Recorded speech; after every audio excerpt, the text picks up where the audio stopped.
It's news from heaven. Today is the way spirits talk and how it varies. Hey, welcome. Thanks for hanging. What are the spirits saying to you this week? Okay, sure. Maybe you never talked to any spirits, but I'm wondering about what's your head saying to you? Is it telling you to worry about things? To borrow the phrase, don't borrow trouble? Are we pulling trouble out of the ether where it doesn't belong and sticking it in our minds? Are they saying that you're inferior human being to other human beings for some reason, or you've got some fundamental or fatal flaw? Are they saying, are we absorbing in our thoughts, to be terrified of everything that's going on? What's dragging us down and out of happiness, and particularly the happiness that we should be in if life is really good? Even if God exists and is anything like divine love and divine wisdom, let alone pure divine love and divine wisdom. So let's get a sense of, because according to Swedenborg, how spirits talk is how the mind talks, because the mind is just our gateway into the spiritual world. Okay, good. Everybody who doesn't have a high weirdness tolerance is out of here. Let's talk about some weird stuff here. This begins in Secrets of Heaven 1757. You can download it and read for free. And you might think, how did they come up with that title, the way spirits talk and how it varies? Is that like something out of the 1700s? Yes, it is. This is his title, or the translation of it. So, the way spirits talk continued. By the way, there's a whole other section if you want to go back earlier in the book, and how it varies. Spirits talk to people in words. This is Swedenborg, as I said. Swedenborg's model of consciousness says that, oh no, I don't even have to draw a picture because it's right here. What we're saying is, yes, there are people who claim that they can hear audibly spirits, right?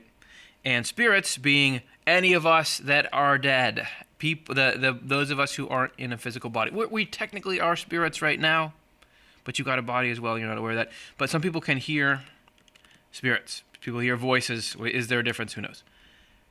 And then there's the rest of us who don't have that direct experience, but the spiritual world and its trends and events and mindsets and all that very much influence our news feed. This is just like what's going on in the world, and who's targeting you influences what you see on social media. So it is spirits going in there. So everything that we learn about spirits and communication tells us both about ourselves, our deeper selves, and about the influences that come into our mind and how to deal with them. That's why we would spend time talking about something as weird as this show. They talk to each other in, here we go.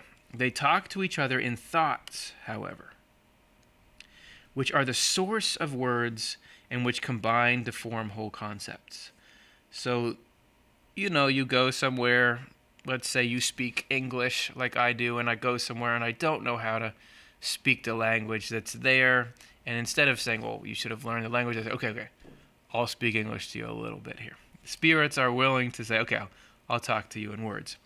But how do they talk? And what do we do if we evolve beyond words? Sometimes are great and sometimes are limiting when we're trying to communicate ideas. What are spirits working with when you go one level deeper? They talk to each other in thoughts, which are the source of words and which combine to form whole concepts. So if you think about when you want to say something, if this is our speech bubble, I want to say this. First, in your head here, there was some thing. There was an idea. And then we try to approximate it here.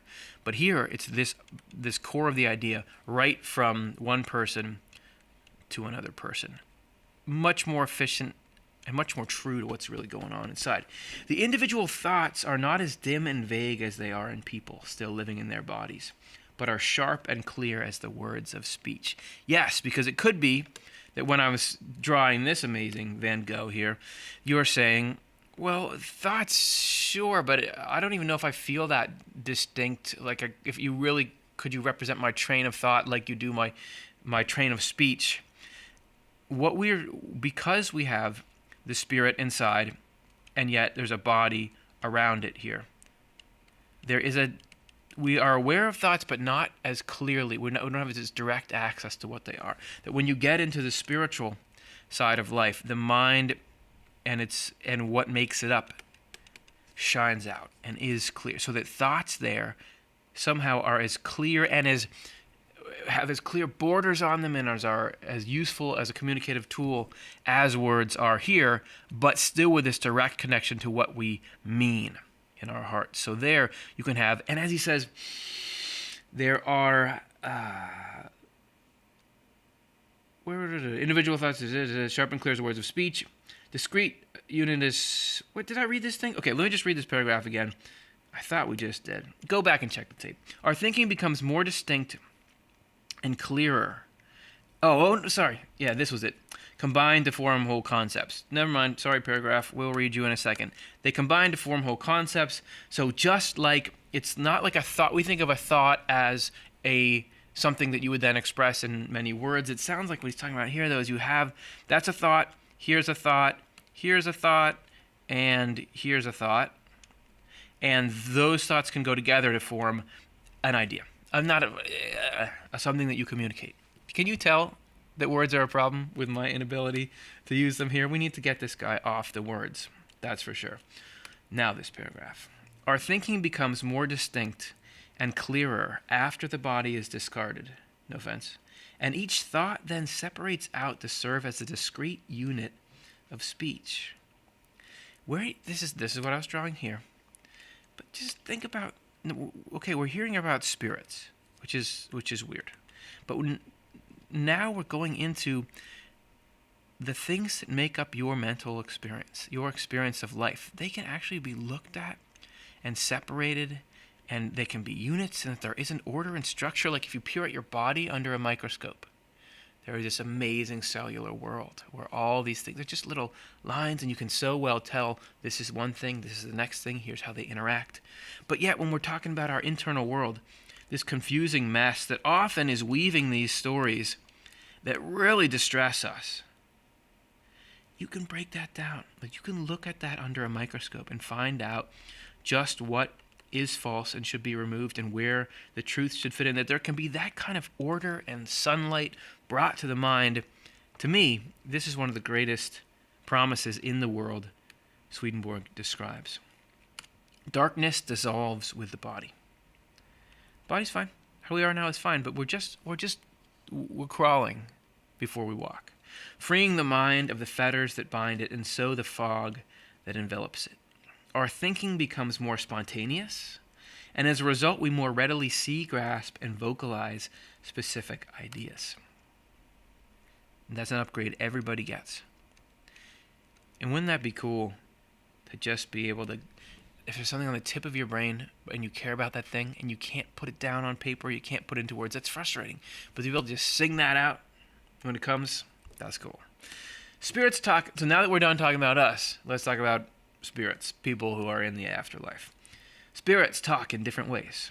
Each community or clan of spirits can be identified by its speech, and in the fact each spirit can too, much as is the case on Earth. Here there are different regions. Let's say we have a country that looks like this, and you have this northeastern region and this other region, and you got one here, and then there's actually like a little group here, and these people have an accent, these people have an accent. We know this. You go anywhere, there's accents, there are dialects.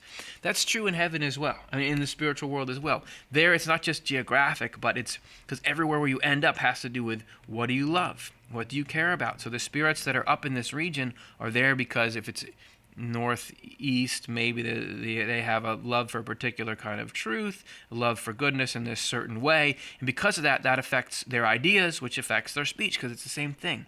So there are all these accents like there are on Earth, but they, instead of it just being a product of where you grew up or what your parents talk like, this is a product of the way you see life. Right. They are identified not only by the emotions that give life to their speech and that fill and convey the words, and by their accent, but also by the sound and by other characteristics less easily put into words. Just the affect of it, just how they are, comes out in the speech. The language of heavenly spirits does not flow easily into the articulated sounds or words we use, because it cannot adapt to any word containing a harsh sound or hard double consonants or merely a factual thought. There you go. There's that patented Emanuel Swedenborg weird specificity. that I love. That it's not just you could see coming a mile away. It's hard for angelic concepts to come into our earthly thinking because they're so far above it. But to say, look, angel stuff can't really do the double consonants thing. We can't. That doesn't well serve. That's how connected and how nuanced and almost quirky the interaction between the worlds is, because that's how life is. If you go and look at, I don't know, come on, let's just get out of my depth here real quick. Okay, I'm sure there's some kind of this sodium ion does or doesn't bond to this thing, but if you change the chemistry, then it does. That's how life is. Well, not that in particular, but that's how the spiritual to the physical, the interaction there is like the same vibe. As a result, heavenly spirits rarely flow into our speech, except through emotion, which softens the words into something like a stream of water or breath of air. That's cool. I didn't really see that until just now. That it's not that you're getting heaven's flowing into you. And I cast this in negative terms, like, oh, all this negative stuff is coming, making me all upset all the time. Well, there's all kinds of good stuff that comes in. And you will sometimes get this feeling of like something is coming through you, and it's, you can tell good things are flowing through. And how does that manifest? Swedenborg is saying it's not that you pick these really poetic words, but it's the love behind. It's how you say them. It's the tone of your voice, and it's the, I already used the word affect.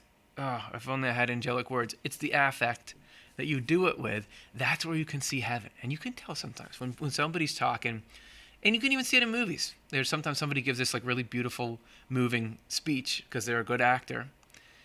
That's this at least simulating heaven coming through. When you feel that love coming from someone, think about the beautiful things people have said to you in beautiful tones that moved you.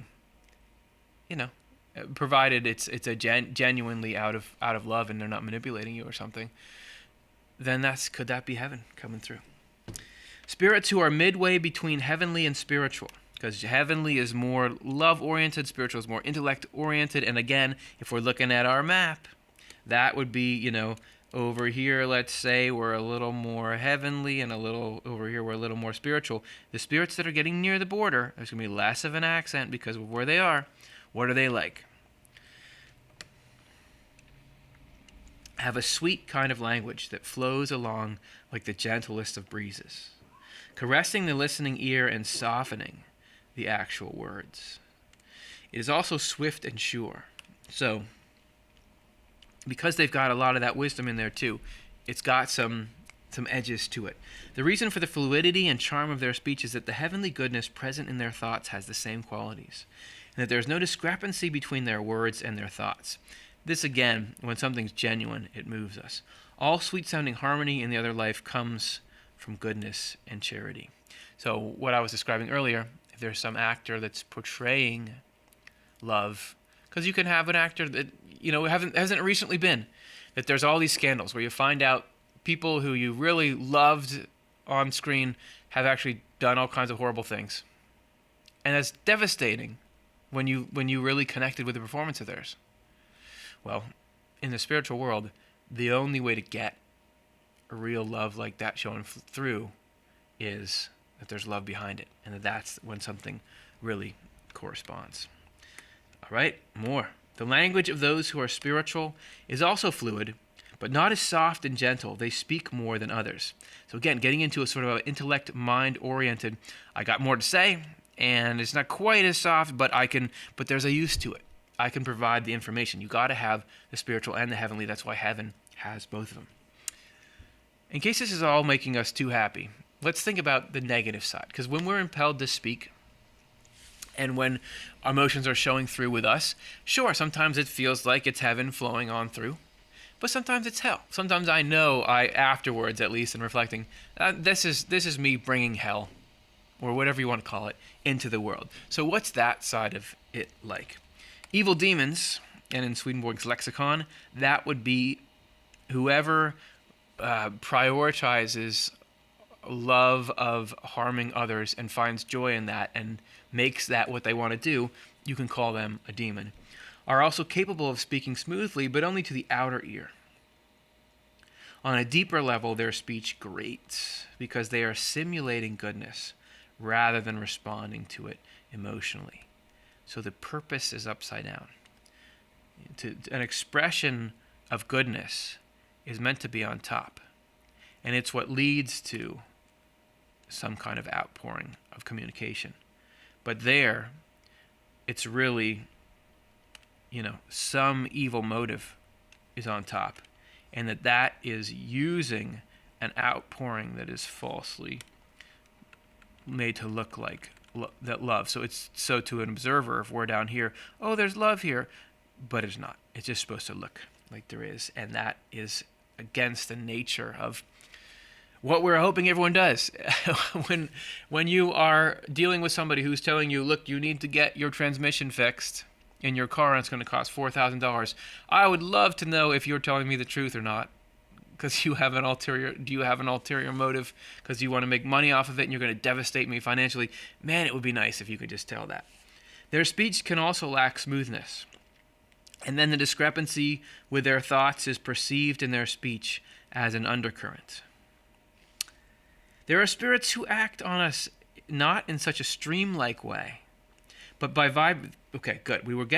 Things were not quite weird enough for a minute here. Where was that specific weirdness we paid for? The spirits who act on us not in such a stream-like way, but by vibrating back and forth in a kind of straight line. Yes, okay, that's it. More sharply or less. So somehow you can break down, and I'm not even sure exactly how Swedenborg experienced this, but you can break down the influence of spirits into something like that. They bring with them not only a message, but also an answer to it. Isn't there in the court of law, objection, asked and answered? Is that a real thing? Where you say you're trying to lead the witness to a very specific conclusion by saying, wouldn't you say, did you go do this thing? Wouldn't you say you did this thing and did this and that? Again, I'm showing how little I know about anything. But I think that that's a thing, and I'm sticking by it. They are people who reject the inner dimensions of the word for many reasons, despise humans as mere tools for their use, and are completely self-absorbed. So don't love what's good and true, are trying to mess with us, and are completely, and this is it. This is when I was talking before about what's an evil demon. It's somebody who's completely self-absorbed. And you might think, well, that's not that bad to be all about yourself. But what that does, if you're self-absorbed, you cannot help but, because you have to share space with people, start to see they are merely tools for my self-absorption. And that leads to treating us bad, treating other people bad, despising. And that is what is the root of all the problems. So it's not so good. Being a demon, not so good. There are spirits who are mute, but have shaped. Okay. Is anybody still watching? You're going to probably click away now. There are spirits who are mute, but have shaped my face to reflect their own opinions. Again, Swedenborg existing in a level of open interaction with the spiritual world that he says we are not currently going through, most of us. So it's not like spirits are shaping our faces, but they can shape the things that correspond to our face, which is our affections, the way we feel. Swedenborg is seeing like that if there were no filter on it. Okay. Presenting their ideas in such a vivid way that their overall thinking lay open to view in visible form. This they achieved by changes around in the area around my lips, spreading into my face and also around my eyes.